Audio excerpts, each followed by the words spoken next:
আসসালামু আলাইকুম, ওয়েলকাম সবাইকে আয়েশাস কুকিং হাউসে।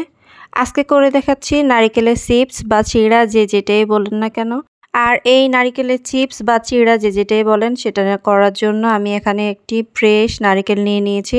আর এই নারিকেলটাকে আমি এখন ভেঙে নিব, মানে নারিকেলের মালা থেকে ভিতরের অংশগুলো ছোট ছোট পিস করে কেটে নিব। ছুরি কিংবা বটি দিয়ে নারিকেলের মালার চারপাশে কুচিয়ে কুচিয়ে দাগ কেটে আপনি এভাবে নারকেলগুলো কেটে নিতে পারেন। তো আমি সবগুলো নারকেল কেটে নিয়েছি। এখন আমি নারকেলের নিচের যে কালো অংশটা থাকে, সেই কালো অংশগুলো আমি সবগুলো নারকেলের পিস থেকে ছাড়িয়ে নেব একটা পিলারের সাহায্যে। আপনি দা কিংবা বটি ব্যবহার করতে পারেন।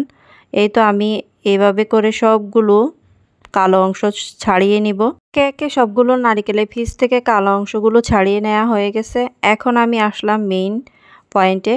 তো এখন আমি চিপস বানানোর জন্য যেটা করব, যে পিলার দিয়ে এই যে নারিকেলের পিসগুলো কিন্তু আমি একই সাইজের মোটা মোটা করে কেটে নিয়েছিলাম। এখন সেই একটা পিস থেকে আমি এক সাইড থেকে পিলারের সাহায্যে একদম পাতলা পাতলা করে চিড়া আকৃতি করে নিচ্ছি, মানে চিপসের আকৃতি করে নিচ্ছি। তো এটা একটু পাতলা করে করার চেষ্টা করবেন। এই তো আমার সবগুলো কিন্তু করা হয়ে গেছে। আর যদি আপনি পিলা দিয়ে না পারেন, বটি দিয়ে করতে পারেন, তবে পাতলা করার চেষ্টা করবেন। এখন আমি হাত দিয়ে সহ্য করা যায় এমন কুসুম গরম পানি নিয়ে নিয়েছি। আর এই পানির মধ্যে চিড়াগুলোকে খুব সুন্দর করে ক্লিন করে নিচ্ছি। পানি জড়িয়ে রাখার জন্য আমি জালির মধ্যে নিয়ে নিলাম।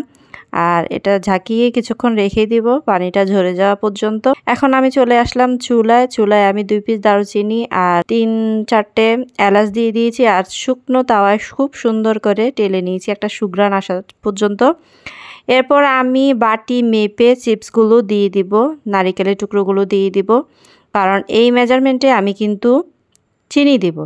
তো আমি 2 বাটি নারিকেলের জন্য 1.5 বাটি চিনি দিব। এরপরে আপনি বাড়িয়ে কমিয়ে এভাবে নেবেন। আর চুলার আঁচটা লো হিটে রেখে খুব আস্তে আস্তে করে ঘন ঘন নাড়তে থাকবে। আর চিনিটা কিন্তু আমি একবারে দিব না, অল্প অল্প করে 2-3 বার করে। তারপর আমি একবার গলে গেলে আবার দিব, আবার গলে গেলে আবার দিব। ঠিক এই প্রসেসিংয়ে আমি চিনিগুলো দিয়ে নাড়তে থাকবো। নাড়তে নাড়তে নাড়তে নাড়তে এক পর্যায়ে দেখবেন একদম পানি বের হয়ে আসবে। চিনির ওই পানিটা আবার শুকিয়ে গিয়ে একদম শুকনো শুকনো হয়ে যাবে। নারকেলগুলো সিদ্ধ হয়ে খুব সুন্দর ভাজা ভাজা মচমচা চিপস হয়ে যাবে। তো এটা একটু ধৈর্য সহকারে করে নেবেন। এই তো মাশাল্লাহ আমার চিপসগুলো তৈরি হয়ে গেছে একদম। আর এটা ঠান্ডা হলেই মচমচে হবে, একদম গরম গরম থাকা অবস্থায় কিন্তু মচমচে হবে না।